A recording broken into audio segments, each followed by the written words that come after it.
मोहतरम साथियों, रियादुस सालिहीन के साबका अबवाब में हम जिस हवाले से अल्लाह के पैगंबर सल्लल्लाहु अलैहि वसल्लम के फरामीन पढ़ रहे थे, वो उन्वान था अल्लाह का खौफ, अल्लाह की ज़ात से डरना।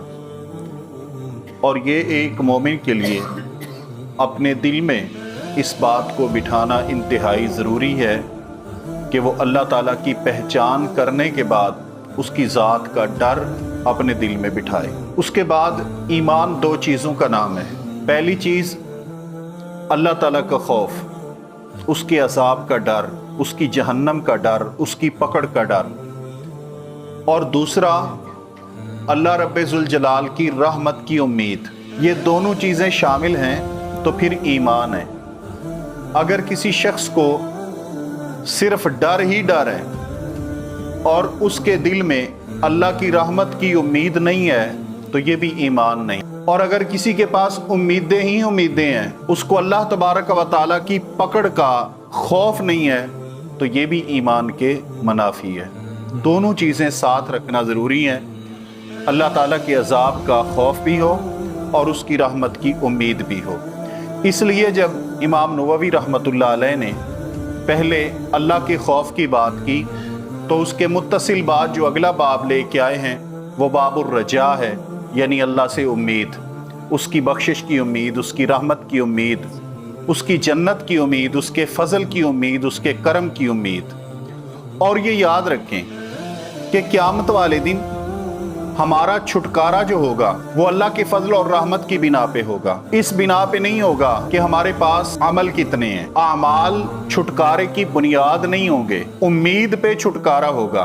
हाँ, अल्लाह की रहमत, उसका फजल मिलेगा आमाल की बिना पे, लेकिन जो छुटकारा है इंसान का वो अल्लाह तबारक व तआला के फजल से होगा। अपने आमाल से हम इस दर्जे तक नहीं पहुंच सकते कि हम ये समझें कि हमारे ज़िम्मे जो अल्लाह ताला की बंदगी थी उसका हमने हक अदा कर दिया है, लिहाजा हमारा छुटकारा यकीनी हो गया है।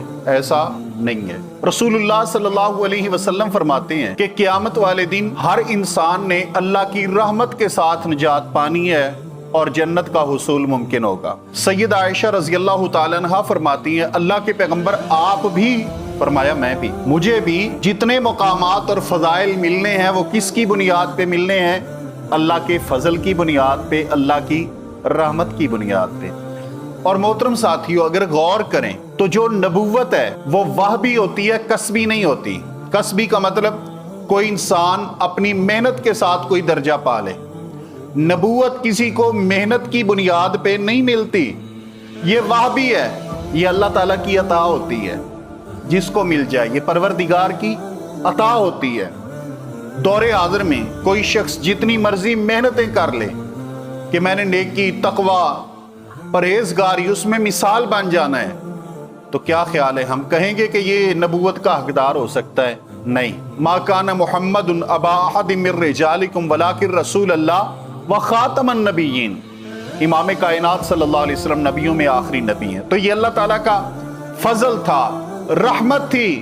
मेरे पैगंबर ने फरमाया, आयशा, ये उसी का फजल था कि उसने एक यतीम के सर पे ताजे नबूवत रख दिया। आज हम जितने भी बैठे हैं यहाँ पे, अगर अपने आमाल को देखें तो शायद हमारे आमाल इस काबिल नहीं है कि हम मिंबर पे बैठें, मसनद पे बैठें, लोगों को वाज करें, नसीहत करें, या कोई शुरू से हमने ये सोच कर मेहनत की हो और अल्लाह ताला ने इस मुकाम पे बिठा दिया हो। नहीं, ये उसका फजल होता है, जिसको भी देता है। आज जिस जिस दर्जे पर आप बैठे हैं, जिस जिस मुकाम पर आप बैठे हैं, उस मुकाम पे गौर करें और माजी देखें। मुमकिन है ये आपके वहमो गुमान में भी ना हो कि कल को मैं इस दर्जे पर फायज होऊंगा।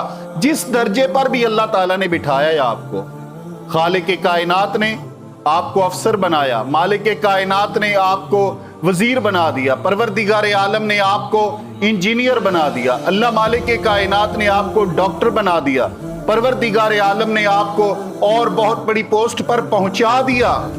मुमकिन है आपकी क्लास में कई आपसे बासलाहियत मौजूद हों, दौलत वाले मौजूद हों, लेकिन ये अपनी मेहनत की बुनियाद पे नहीं, ये अल्लाह के फजल की बुनियाद पे। लेकिन अल्लाह ताला का फजल मिलता जुस्तजू के साथ है, कोशिश के साथ है। جو جستجو کرتا ہے اللہ تبارک و تعالی کی راہ میں، اس کی راہ کو پانے کی، تو میرا مالک اس کی محنت ضائع نہیں کرتا، لیکن ہوتا اس کے فضل سے ہے۔ تو اس لیے اللہ تبارک و تعالی کے فضل کی امید رکھنا کہ اللہ مالک کائنات میری بخشش فرمائے گا، یہ جزء ایمان ہے۔ اسی لیے مالک کائنات نے فرمایا قُلْ يَا عِبَادِيَ الَّذِينَ أَسْرَفُوا عَلَىٰ أَنفُسِهِمْ، اے وہ لوگوں جو اپنی جانوں کے اوپر ظلم کر چکے ہو، زیادتی کر چکے ہو، اور اس ظلم سے مراد کون سا ظلم ہے؟ یعنی گناہ کر چکے ہو، اللہ کی نافرمانیاں کی ہیں، اس کے پیغمبر صلی اللہ علیہ وسلم کی اطاعت سے روگردانی کی۔ اگر ایسا کچھ ہو گیا اور اس کے بعد تم پریشان ہو گئے، تم غم زدہ ہو گئے کہ یہ مجھ سے کیا ہو گیا، تو غم زدہ ہونے کے بعد فرمایا لا تقنطوا، اللہ کی رحمت سے نا امید نہیں ہونا۔ کیوں؟ اس لیے کہ ان اللہ یغفر الذنوب جمیعا، اللہ تبارک و تعالی تمام گناہوں کو معاف کرتا ہے۔ بے شک اللہ تمام گناہوں کو، میرے ساتھ ایک بار بول دیں آپ، اللہ تعالی تمام گناہوں کو معاف کرتا ہے۔ کتنے گناہوں کو؟ تمام گناہوں کو معاف کرتا ہے۔ یعنی رب سے جب بھی کوئی توبہ کرتا ہے تو اللہ تعالیٰ تمام گناہوں کو معاف کرتا ہے۔ یہ اس کی کریمی نہیں تو اور کیا ہے، رحیمی نہیں تو اور کیا ہے۔ کئی بار استاد کہہ دیتا ہے کہ نہیں تو جائے میرے پاؤں پڑ جا، میں نے تجھے معاف نہیں کرنا۔ باپ کہہ دیتا ہے کہ میرے سامنے نہ آنا، میں تجھے معاف نہیں کروں گا۔ کئی بار ماں کہہ دیتی ہے کہ بڑی تجھے مہلتیں دے چکی ہوں، موقع دے چکی ہوں، لیکن اب تمہارے لیے کوئی گنجائش نہیں ہے، اب معافی نہیں ملے گی۔ لیکن رب کہتا ہے ان اللہ یغفر الذنوب جمیعا، اللہ تو سارے گناہ ہی معاف کر دیتا ہے۔ رب یہ نہیں کہتا کہ پہلے بھی 10 بار معاف کر چکا ہوں، 11ویں بار پھر آ گئے، نہیں۔ مالک کائنات کہتا ہے تو جب بھی آئے گا تب معافی ہی پائے گا، بخشش ہی پائے گا، استغفار ہی پائے گا، اللہ کی طرف سے کرم ہی پائے گا، فضل ہی پائے گا۔ ان اللہ یغفر الذنوب جمیعا، کل تو آپ کچھ اور کہہ رہے، آج کہہ رہے ہو اللہ تمام گناہوں کو معاف کر رہے، تو کل کیا کہتے تھے؟ کل تو آپ کہہ رہے تھے کہ اللہ مشرک کو اور کینہ پرور کو معاف نہیں کرے گا، کل تو یہ کہہ رہے تھے۔ آج کہتے ہیں کہ اللہ سب گناہوں کو معاف کرتا ہے، تو اب کون سی بات ٹھیک ہے؟ قرآن کیا کہتا ہے کہ اللہ تمام گناہوں کو معاف کرتا ہے، تمام گناہوں کو۔ تو جہاں پر یعنی اس سے مراد معافی، اللہ سب گناہوں کو معاف کرتا ہے۔ وہ کس طرح معاف کرتا ہے؟ تبھی نا، کب معاف کرتا ہے؟ جب اس سے کوئی معافی، اگر ایک بندہ وہ کسی کے ساتھ ظلم و زیادتی کر چکا ہے اور یہ تلافی بھی نہیں کرتا، معافی بھی نہیں مانگتا، تو اللہ معاف کرے گا؟ جب یہ معافی بھی مانگے گا، تلافی بھی کرے گا، تو کینہ پرور اگر معافی بھی مانگ لے، تلافی بھی کر دے، معاف ہو جائے گا کہ نہیں ہو جائے گا؟ معاف ہو جائے گا۔ اس کے بعد مشرک اگر اپنے گناہوں سے معافی مانگ لیتا ہے، معاف ہوگا کہ نہیں ہوگا؟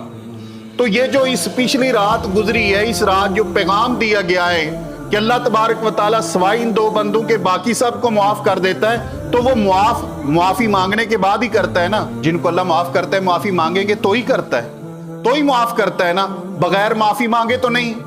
تو معافی اگر باقی مانگتے ہیں تو معافی مل رہی ہے، اور مشرک اگر کینہ پرور یہ 2 معافی مانگ لیں تو پھر ملے گی کہ نہیں ملے گی؟ پھر بھی ملے گی۔ اس لیے پھر ماننا پڑے گا کہ یہ روایت جو ہمارے اندر مشہور کی گئی ہے، یہ بے سند ہے، یہ ضعیف ہے، یہ ثابت نہیں ہے، یہ رسول اللہ صلی اللہ علیہ وسلم کا فرمان نہیں ہے، کیونکہ میرے پیغمبر کی زبان سے جو رب کی وحی نکلی ہے، وہ اس میں اعلان ہے ان اللہ یغفر الذنوب جمیعا، اللہ سارے ہی گناہ معاف کرتا ہے۔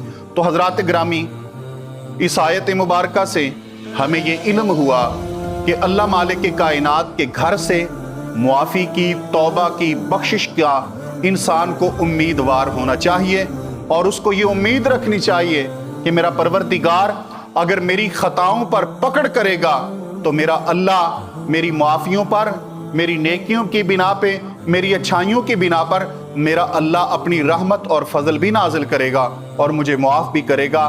یہ معافی کی امید رکھنا اور پکڑ کا ڈر رکھنا، ان دونوں چیزوں کو جمع رکھنا، یہ ایمان ہے۔ اس چیز کا نام ایمان ہے۔ اللہ تعالیٰ سے دعا ہے پروردگار عالم ہمیں اس ایمان کی توفیق عطا فرمائے۔